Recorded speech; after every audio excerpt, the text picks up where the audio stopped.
भाई जंतर मंतरवर जो प्रकार घडतो त्यानंतर नरेंद्र मोदी यांनी पुन्हा आज व्हिडिओ केलाय आणि ते असं म्हणतायत की शिवीगाळ केल्यानं कोणतीही समस्या सुटत नाही. काही लोक आंदोलक विद्यार्थ्यांनी मला आणि माझ्या आईला शिव्या दिल्या.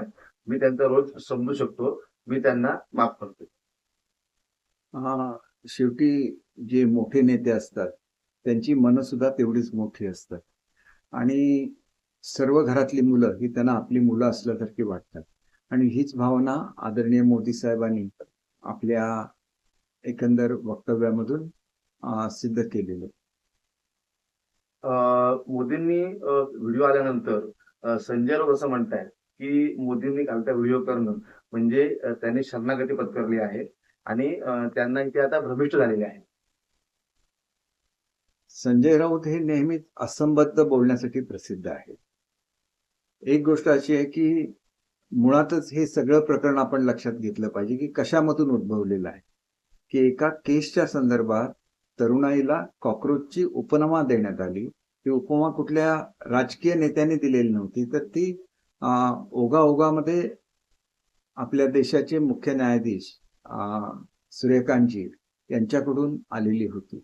परंतु त्याचा अर्थ युवकांनी वेगळ्या तऱ्हेने घेतला आणि आपल्याला कमी लेखलं जातंय का अशा भावनेतून कॉक्रोच पार्टीचा जन्म झाला. त्याच्यामुळे एक गोष्ट लक्षात घेतली पाहिजे की हे आंदोलन आणि कॉक्रोच पार्टीचं गठन याचं अर्थार्थी काहीही संबंध नाही. युवक या प्लॅटफॉर्म खाली एकत्र आले आणि मग त्यांना एक विषय मिळाला या परीक्षेच्या निमित्ताने आणि त्याच्यामधून हे आंदोलन उभं राहिलं.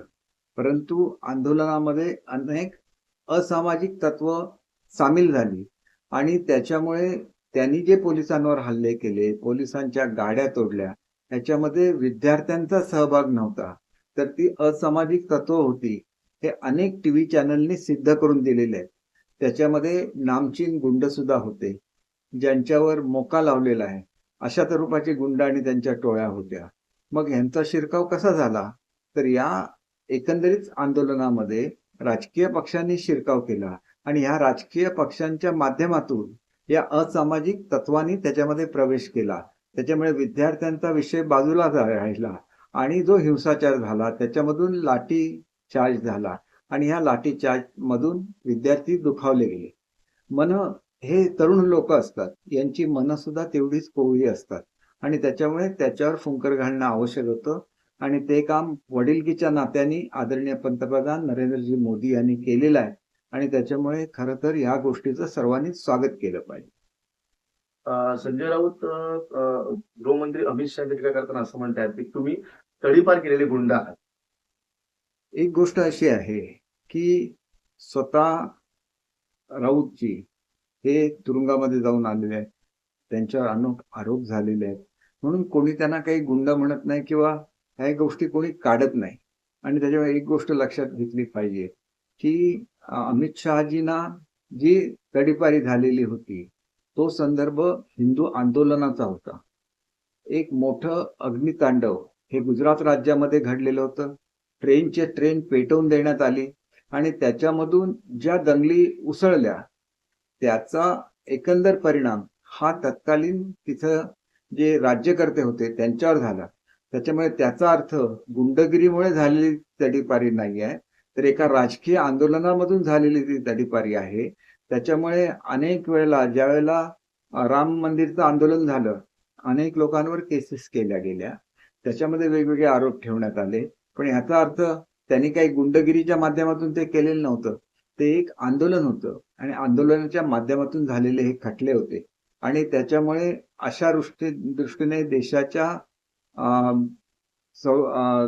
गृहमंत्र्यांबद्दल उद्गार काढणं हे फारसं योग्य आहे असं मला स्वतःला वाटत नाही.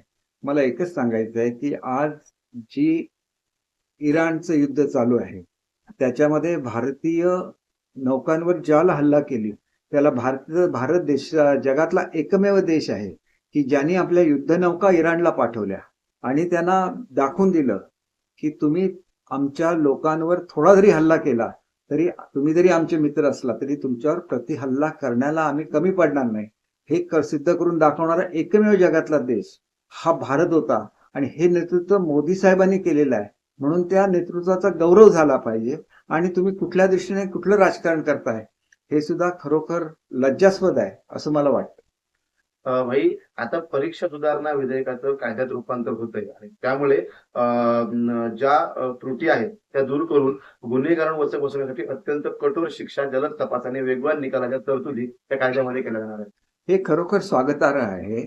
ज्यावेळेला मी शिक्षण खात्याचा मंत्री होतो त्यावेळेला कॉपीमुक्त परीक्षा हे अभियान आम्ही राबवलेलं होतं संपूर्ण महाराष्ट्रामध्ये.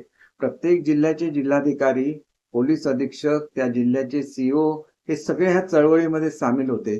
प्रत्येकावर जबाबदाऱ्या दिलेल्या होत्या आणि मोठ्या प्रमाणात कॉपीवर प्रतिबंध घालण्याचा प्रयोग महाराष्ट्रामध्ये झाला.